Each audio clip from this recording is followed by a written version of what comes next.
आषाढ़ मास की पूर्णिमा को गुरु पूर्णिमा कहते हैं। इस दिन गुरु पूजा का विधान है। गुरु पूर्णिमा वर्षा ऋतु के आरंभ में आती है। इस दिन से 4 महीने तक परिव्राजक साधु संत एक ही स्थान पर रहकर ज्ञान की गंगा बहाते हैं। ये 4 महीने मौसम की दृष्टि से भी सर्वश्रेष्ठ होते हैं। न अधिक गर्मी और न अधिक सर्दी, इसलिए अध्ययन के लिए उपयुक्त माने गए हैं। जैसे सूर्य के ताप से तप्त भूमि को वर्षा से शीतलता एवं फसल पैदा करने की शक्ति मिलती है, वैसे ही गुरुचरणों में उपस्थित साधकों को ज्ञान, शांति, भक्ति और योग शक्ति प्राप्त करने की शक्ति मिलती है। इस वर्ष गुरु पूर्णिमा 21 जुलाई 2024 रविवार को मनाई जाएगी। गुरु पूर्णिमा अर्थात गुरु के ज्ञान एवं उनके स्नेह का स्वरूप है। हिंदू परंपरा में गुरु को ईश्वर से भी आगे का स्थान प्राप्त है। गुरु पूर्णिमा को व्यास पूर्णिमा नाम से भी जाना जाता है, क्योंकि यह दिन महाभारत के रचयिता कृष्ण द्वैपायन व्यास का जन्मदिन भी होता है। वेद व्यास जी प्रकांड विद्वान थे। उन्होंने वेदों की भी रचना की थी, इस कारण उन्हें वेद व्यास के नाम से पुकारा जाने लगा। शास्त्रों में गुरु के अर्थ के अंधकार को दूर करके ज्ञान का प्रकाश देने वाला कहा गया है। गुरु हमें अंधकार से प्रकाश की ओर ले जाने वाले होते हैं। गुरु की भक्ति में कई श्लोक रचे गए हैं, जो गुरु की सार्थकता को व्यक्त करने में सहायक होते हैं।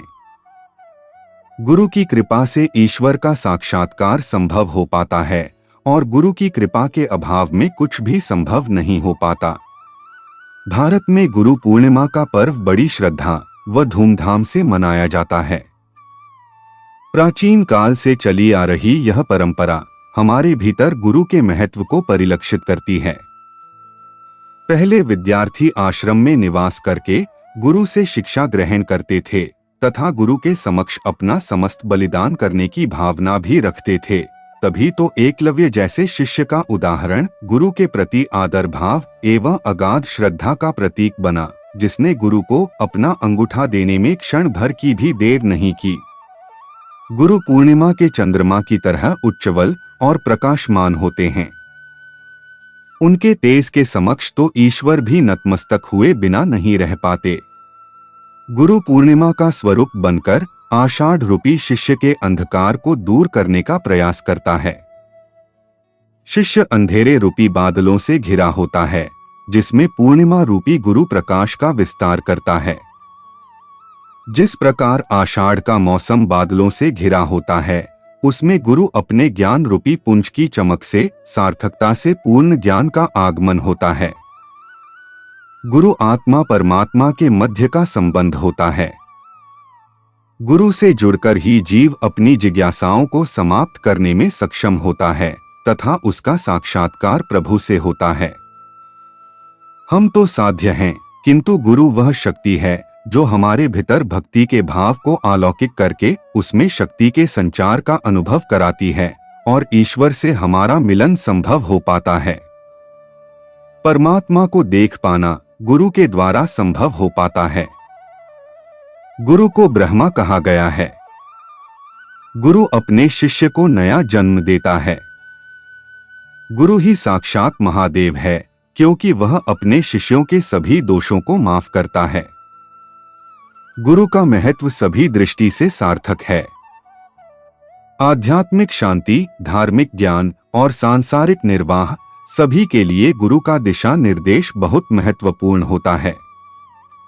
गुरु केवल एक शिक्षक ही नहीं है, अपितु वह व्यक्ति को जीवन के हर संकट से बाहर निकलने का मार्ग बताने वाला मार्गदर्शक भी है। गुरु व्यक्ति को अंधकार से प्रकाश में ले जाने का कार्य करता है। सरल शब्दों में गुरु को ज्ञान का पुंज कहा जा सकता है। आज भी इस तथ्य का महत्व कम नहीं है। विद्यालयों और शिक्षण संस्थाओं में विद्यार्थियों द्वारा आज भी इस दिन गुरु को सम्मानित किया जाता है। मंदिरों में पूजा होती है, पवित्र नदियों में स्नान होते हैं, जगह जगह भंडारे होते हैं और मेलों का आयोजन किया जाता है। वास्तव में हम जिस भी व्यक्ति से कुछ भी सीखते हैं वह हमारा गुरु हो जाता है और हमें उसका सम्मान अवश्य करना चाहिए। आषाढ़ मास के शुक्ल पक्ष की पूर्णिमा गुरु पूर्णिमा अथवा व्यास पूर्णिमा है। लोग अपने गुरु का सम्मान करते हैं, उन्हें माल्यार्पण करते हैं तथा फल, वस्त्र इत्यादि वस्तुएं गुरु को अर्पित करते हैं। यह गुरु पूजन का दिन होता है जो पौराणिक काल से चला आ रहा है। ध्यान दें, इस वर्ष गुरु पूर्णिमा के ही दिन मांध चंद्र ग्रहण पड़ रहा है, परंतु मांध होने के कारण इसका आध्यात्मिक दृष्टिकोण से कोई महत्व नहीं। इसका यम नियमादि मान्य नहीं होने के कारण सूतक आदि नहीं लगेगा।